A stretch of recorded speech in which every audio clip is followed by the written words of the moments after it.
하나님 주신 말씀은 사도행전 19장 17절에서 20절 말씀입니다. 사도행전 19장 17절에서 20절 말씀 우리 함께 읽겠습니다. 에베소에 사는 유대인과 헬라인들이 다 이 일을 알고 두려워하며 주 예수의 이름을 높이고 믿은 사람들이 많이 와서 자복하여 행한 일을 알리며 또 마술을 행하던 많은 사람이 그 책을 모아가지고 와서 모든 사람 앞에서 불사르니 그 책값을 계산한 즉 은 5만이나 되더라. 이와 같이 주의 말씀이 힘이 있어 흥왕하여 세력을 얻으니라. 아멘. 할렐루야. 아멘. 오늘도 주님 앞에 나온 우리 모두에게 하나님의 크신 은혜가 임하기를 간절히 기도합니다. 오늘은 사도행전 19장 17절에서 20절의 말씀을 가지고 거룩한 두려움이라는 제목으로 하나님의 말씀을 전하겠습니다. 오늘도 말씀을 듣는 가운데 우리 각자 한 사람 한 사람에게 들려주시는 하나님의 음성이 들려지기를 간절히 소망합니다. 또한 오늘 말씀을 통해서 저와 우리 모두에게 성령님의 특별한 기름 부으심과 영과 육신의 회복과 치유의 은혜가 있기를 예수 그리스도의 이름으로 축복합니다. 네. 우리가 읽었던 오늘 본문은 앞에 서 있었던 유대인의 그 한 제사장이었던 스게와의 그 7 아들들에게 일어났던 내용을 말씀하고 있는 것입니다. 그런데 오늘 본문 말씀의 그 흐름을, 이 내용을 이렇게 보면 그 시작이 두려움으로 시작을 했음을 볼 수가 있습니다. 그래서 그 두려움의 시작으로 어떤 일이 벌어졌는지에 대한 그 말씀이 오늘 본문의 내용입니다. 그럼 어떤 일이 벌어졌는지에 대해서 우리가 함께 말씀을 보면서 살펴보도록 하겠습니다. 17절 말씀입니다. 에베소에 사는 유대인과 헬라인들이 다 이 일을 알고 두려워하며 주 예수의 이름을 높이고 말씀합니다. 여기서 보면 에베소에 사는 유대인과 헬라인들이 두려워해서 가장 먼저 한 일이 예수님의 이름을 높인 것입니다. 사람들은 단지 귀신 들린 사람이 폭력을 휘두른 장면을 보고 놀란 것이 아닙니다. 그들이 두려워한 것은 단순한 사건이 아니라 그 사건을 통해서 드러난 그 예수님의 이름의 실제적인 권위 때문이었습니다. 우리가 15절에서 우리가 말씀을 나누었죠. 지난번에 귀신이 말했었죠. 귀신이, 악귀가, 악한 영이 말을 했습니다. 악귀가 대답하여 이르되 내가 예수도 알고 바울도 알거니와 너희는 누구냐 하며 말을 합니다. 이 말은 악한 영인 이 귀신이 조용히 말을 한 게 아닙니다. 아주 강력하게 얘기를 했던 것입니다. 지난번에도 제가 강력하게 말씀을 드렸는데 오늘도 다시 한번 말씀을 드리겠습니다. 아니, 내가 예수도 알고 바울도 아는데 도대체 너희는 누구냐? 아니, 예수님과 아무런 관련도 없는 놈들인가 본데 어디서 주둥아리를 놀리고 있는 거야? 어디서 함부로 놀려? 이것들이 나한테 한번 맞아볼래? 야, 처맞기 싫으면 사라져. 꺼져버리란 말이야. 꺼져! 이 싸가지 없는 것들아. 이렇게 말한 것이죠. 좀 과하게 했나요, 제가? 근데 사실은 이 악귀가 그 아들들에게 이렇게 강력하게 얘기를 한 것입니다. 이 귀신, 악한 영이 예수님의 이름이 단지 인간이 입술로 부를 수 있는 그런 이름이 아니라는 것입니다. 그리고 그 이름은 영적 세계를 통치하고 또 명령하는 절대 권세임을 보여주고 있는 것입니다. 바로 이 장면을 통해서 사람들은 깨닫게 된 것이죠. 아, 우리가 듣던 그 예수, 사람들이 말하던 그 나사렛 예수, 그분의 이름은 그냥 하나의 종교적 언급이 아니었구나.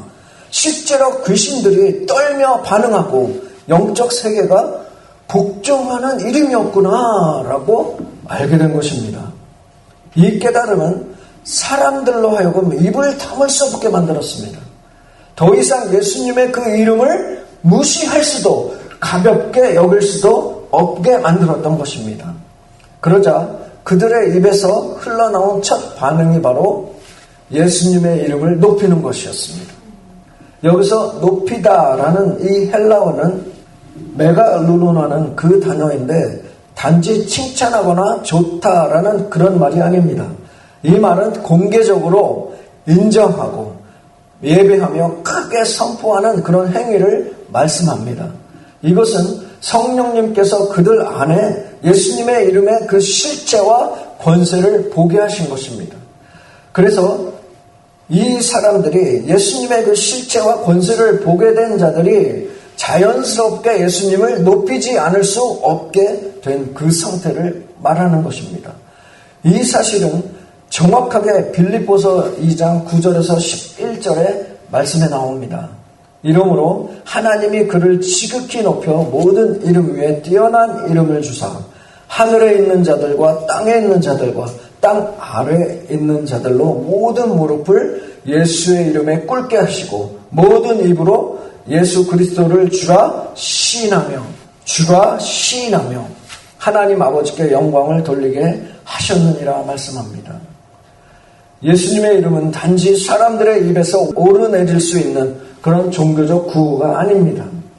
하늘과 땅 아래 모든 세계가 반응해야 하는 실제적인 권위입니다. 그리고 예수님의 이름 앞에 무릎을 꿇는다는 것은 이런 의미입니다.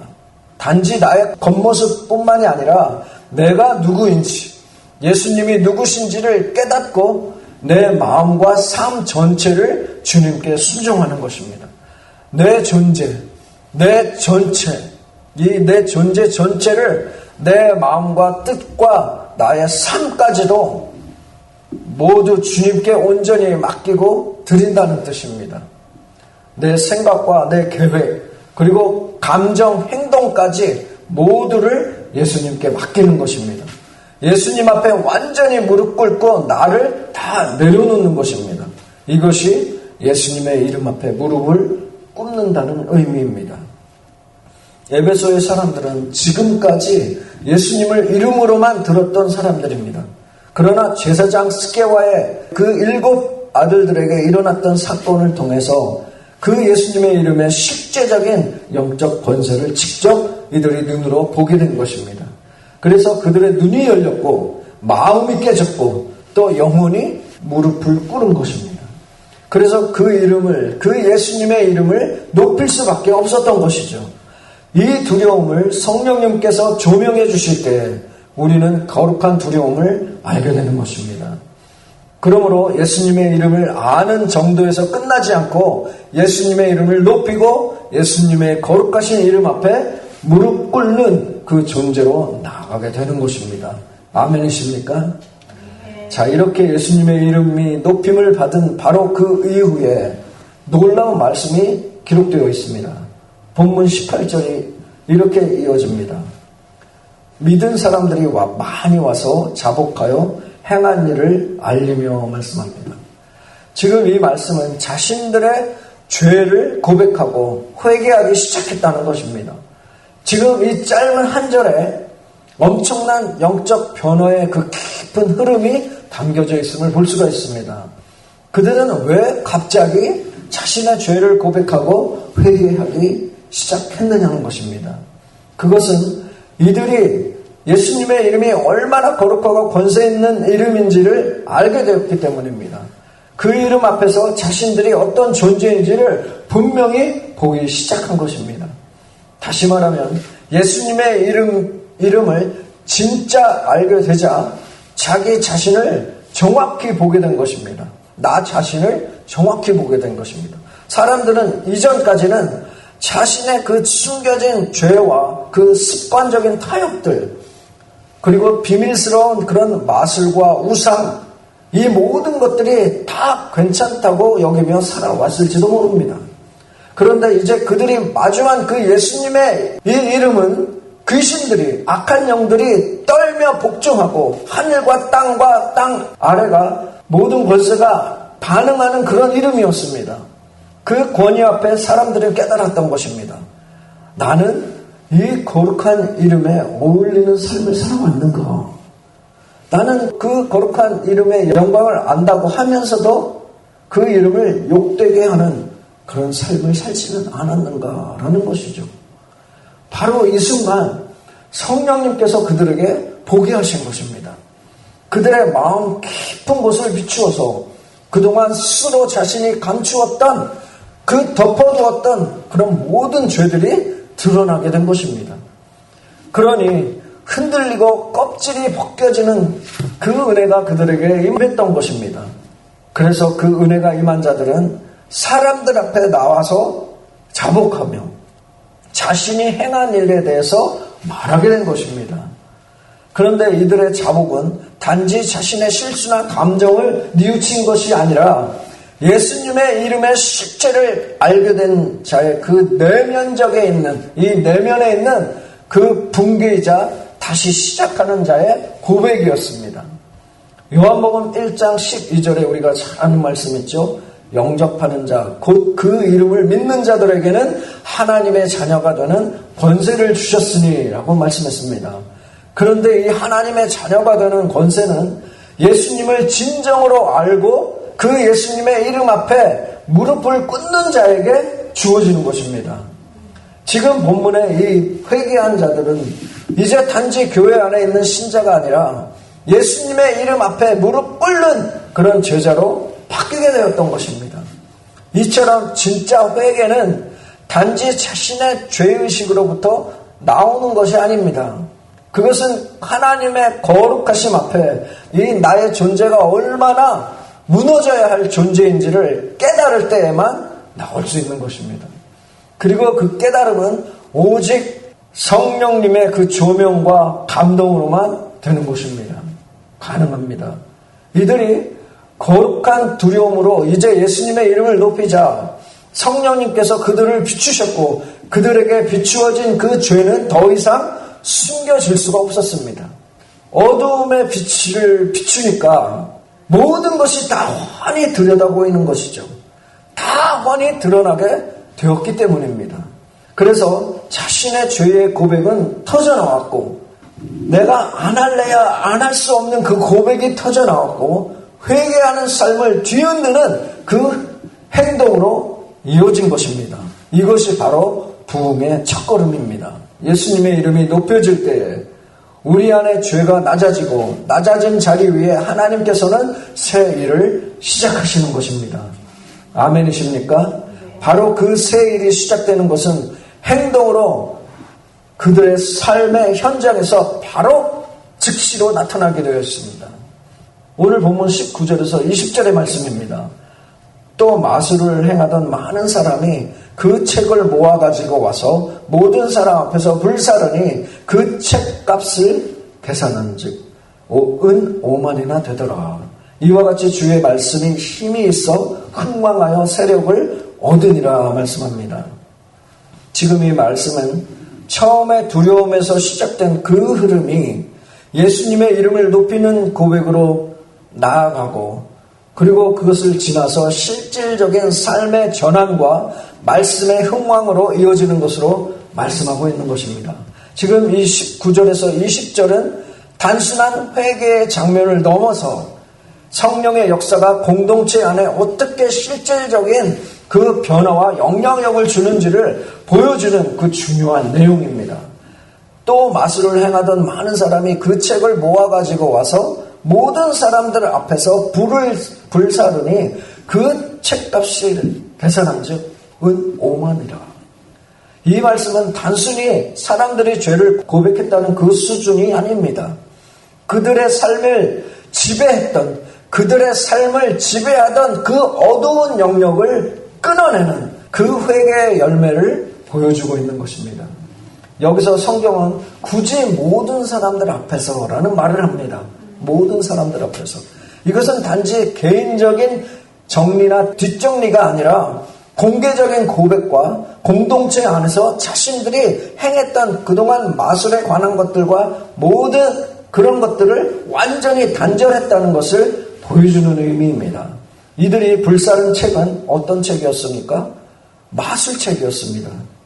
어두움의 힘을 빌려서 사람들을 조종하고 돈을 벌고 영향력을 행사하던 자신들의 삶의 도구였습니다.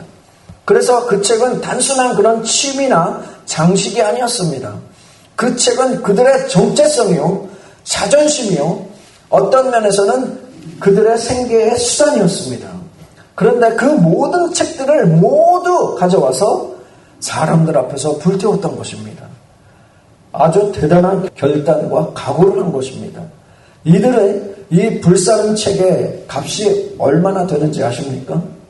오늘 성경에서 말하는 은 5만이라는 것은 5만 드라크마라는 그런 말과 같은 뜻입니다. 5만 드라크마. 이 은 5만이라는 것, 이 당시에 노동자 하루의 품삯이 1 드라크마였습니다. 한 드라크마. 그렇게 따지면 은 5만은 약 13년에서 14년에 걸쳐서 이들이 벌어야 하는 그만큼의 가치가 있는 임금이었습니다.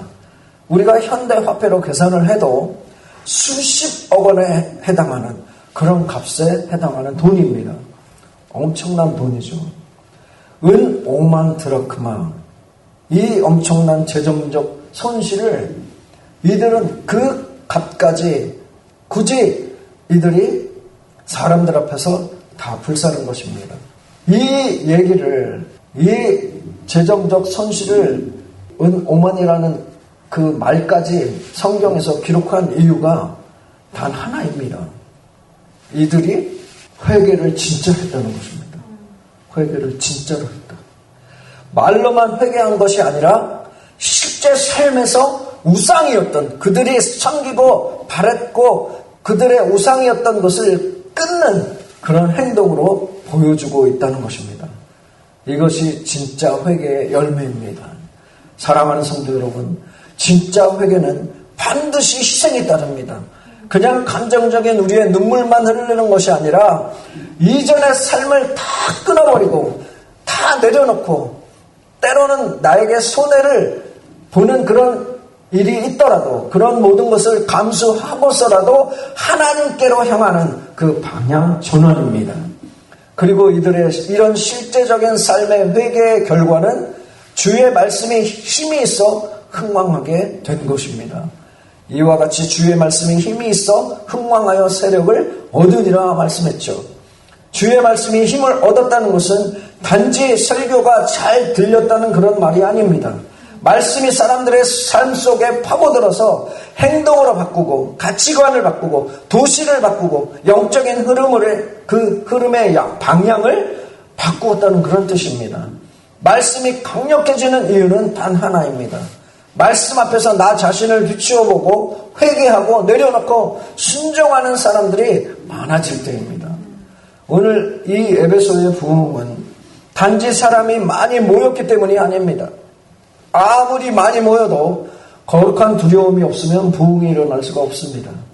성령님께서 거룩한 두려움을 부으셨고 그 두려움 앞에 사람들이 엎드려 죄를 고백했고 그 고백이 삶의 실질적인 끊음으로 나타났으며 그 끊음이 말씀의 능력으로 이어졌기 때문입니다. 오늘날 우리 교회와 성도들의 삶에도 이런 동일한 역사가 필요할 줄로 믿습니다. 성령께서 조명하셔서 거룩한 두려움 속에 하나님을 경외하는 그 거룩한 두려움 속에서 예수님의 이름이 높아져야 합니다. 그 예수님의 이름 앞에서 나 자신의 죄를 고백하고 또 회개의 열매가 불사르는 그 삶의 실전으로 나타나야 합니다. 그리고 그렇게 살아내는 순종 속에 말씀이 힘있게 세력을 얻는 것입니다. 사랑하는 성도 여러분, 오늘 본문의 사람들의 이 모든 변화의 시작은 두려움이었습니다. 그런데 이 두려움은 그냥 단순한 두려움이 아닙니다. 거룩한 두려움입니다. 그럼 왜 굳이 거룩한 두려움이라고 말을 해야 합니까? 오늘 17절의 이 두려움이 왜 단순한 공포가 아니라 거룩한 두려움으로 우리가 해석해야 되는지 저와 우리 모두가 알아야 합니다. 예수님의 이름으로 악귀를 쫓으려던 스게와의 그 아들들이 악귀에게 쫓겨나고 수치를 당한 그 사건은 에베소 전 지역의 전체에 강한 충격을 주었습니다. 이 일은 단순한 사고가 아니라 하나님의 임재와 권세 앞에 인간의 이름과 종교적 흉내가 얼마나 무력한지를 드러내는 그 사건입니다. 그런데 이 사건을 본 유대인과 헬라인들에게서 흘러나온 반응은 다름 아닌 두려움이었습니다. 그러나 이 두려움은 단지 무서워 떠는 감정, 인간적인 공포로 끝나지 않았습니다. 그 두려움은 주 예수님의 이름을 높이는 것으로 이어졌고, 이어서 죄를 자복하고 회개하며, 이것이 어떻게 나타났습니까? 거룩한 두려움으로 나타난 그 열매로 이어진 것입니다. 거룩한 두려움은 하나님이 누구신지 깨달을 때, 우리가 누구인지 정확히 인식할 때 일어납니다. 하나님을 두려워한다는 것은 그 하나님의 전능하심, 거룩하심, 공의로우심 앞에 내 영혼이 깨어나는 것입니다. 그리고 그 두려움은 사람을 멀어지게 하지 않고 오히려 하나님께 무릎을 꿇게 만듭니다. 사도행전 5장에서 우리가 잘 아는 내용 나오죠. 아나니아와 삽비라가 거짓말로 죽었을 때에 초대교회에 큰 두려움이 임했다고 기록되어 있습니다. 마찬가지로 오늘 본문에서도 성령은 예수님의 이름을 우습게 여기던 자들에게 경고를 주셨습니다. 이 일을 목격한 모든 사람들은 단순히 놀란 것이 아니라 그 예수님의 이름의 무게와 권세를 깨달으며 마음 깊은 곳에서부터 떨기 시작한 것입니다. 이 떨림은 성령께서 그들의 눈을 열어주셨기 때문에 가능한 것입니다. 성령님 없이 인간은 절대로 예수님의 이름을 그 본래의 권세로 인식할 수가 없습니다. 그 예수님의 이름은 단순한 능력의 도구가 아니라 하늘과 땅과 땅 아래 모든 존재가 무릎을 꿇는 그런 이름이며, 오직 그 예수님만이 구원하실 수 있는 그 유일한 이름이라는 것입니다. 바로 이 사실을 성령님께서 그들에게 보게 하셨고, 그로 인해 사람들은 그 이름 앞에 엎드릴 수밖에 없었습니다. 따라서 이 두려움은 공포가 아니라 경외이며 생명을 살리는 거룩한 두려움이 되는 것입니다. 이 두려움은 무너뜨리기 위한 두려움이 아니라 살리기 위한, 죽어있던 영혼을 생명으로 바꾸어 살리기 위한 그 두려움입니다. 멀어지게 하는 것이 아니라 더 가까이 나오게 하시는 그 하나님의 자비로운 손길입니다. 바로 이 거룩한 두려움이 에베소의 불길처럼 퍼졌고 결국 회개와 삶의 변화로 이어졌습니다. 진정한 부흥의 시작은 항상 이 두려움에서 출발합니다. 예배가 깊어지고 죄가 드러나고 사람들이 무릎 꿇는 자가 그 자리에서 반드시 떨림이 있습니다. 이것이 바로 오늘 우리가 다시 회복해야 할 거룩한 두려움입니다. 성령님께서 우리 안에 깨닫게 하시는 그 예수님의 이름의 무게입니다. 그 말씀이신 예수님의 이름 앞에 내 자신을 다시 보는 그 은혜의 떨림입니다. 바로 이 떨림이 진정한 회개로 또 변화로 순종으로 이어질 때에 하나님의 말씀이 저와 우리 모두의 삶 속에서 흥망하게 되는 것입니다. 믿으십니까? 사랑하는 성도 여러분, 저와 우리 모두가 이 시간 다시 한번 나 자신에게 질문하기를 원합니다. 지금 내 안에는 하나님을 향한 떨림, 예수님의 이름 앞에 경외하는 그 경외심, 성령께서 조명해 주시는 그 거룩한 두려움이 살아있는가라는 것입니다. 에베소에 일어난 이 사건은 단지 한 도시의 이야기가 아니라 오늘을 살아가는 우리 시온성 교회의 이야기입니다. 저와 우리 모두의 이야기입니다. 나의 이야기가 되어야 합니다. 사람들이 예수님의 그 이름을 두려워하며 죄를 자복하고 숨기던 것들을 드러내고 자신의 삶을 정리했던 이유는 그 예수님의 이름의 무게와 영광을 성령께서 깨닫게 해주셨기 때문입니다. 거룩한 두려움은 인간적인 겁먹음이나 그런 감정적인 압박이 아닙니다. 그것은 성령님께서 반드시 조명해 주실 때에만 일어나는 일입니다. 성령의 그 빛 앞에 나의 죄가 보이고 또 예수님의 이름 앞에 나의 교만이 무너지고 깨지는 것입니다. 그리고 그 예수님의 그 십자가 앞에 내가 엎드릴 수밖에 없는 그런 존재가 되는 것이, 이것이 거룩한 두려움입니다. 그래서 우리는 어떤 프로그램이나 어떤 시스템, 어떤 이벤트를 하기 이전에 먼저 이 거룩한 두려움을 우리가 회복해야 될 줄로 믿습니다. 말씀을 듣고도 아무런 감각이 없고 예배를 드리고도 아무런 뜨거움이 없다면 우리 안에, 내 안에 이 거룩한 떨림이 사라졌기 때문입니다. 오늘 말씀 앞에서 저와 우리 모두가 성령님께 기도해야 합니다. 성령님, 다시 한번 제 안에 거룩한 두려움을 회복시켜 주옵소서. 회복시켜 주옵소서. 예수님의 이름 앞에 무릎 꿇게 하시고 그 이름을 내 마음의 중심에 가장 높이며 나의 죄를 숨기지 않고 회개하며 살아가도록 하나님의 자녀가 되도록 진짜 예수님의 제자의 삶으로 살아갈 수 있도록 인도하여 주옵소서. 기도해야 합니다. 사랑하는 성도 여러분, 거룩한 두려움은 끝이 아니라 시작입니다. 두려움은 심판이 아니라 회복의 문입니다. 성령께서 저와 우리 모두의 심령을 깨우쳐 주실 때에 그 자리가 바로 저와 우리 모두의 부흥의 출발점입니다. 그러므로 오늘도 예수님의 이름 앞에 꿇어야 합니다. 다시 예수님의 이름을 높여야 합니다. 나의 감추어진 죄를 다시 회개해야 합니다. 그리고 성령님의 그 빛 앞에 우리의 모든 삶이 정리되고 불태워지고 새롭게 변화되도록 간구해야 합니다. 오늘 우리 모두에게 다시 한번 성령께서 보여주시는 그 거룩한 두려움이 시작될 때에 저와 우리 모두의 삶에 거룩한 부흥이 반드시 일어나게 될 것입니다. 아멘.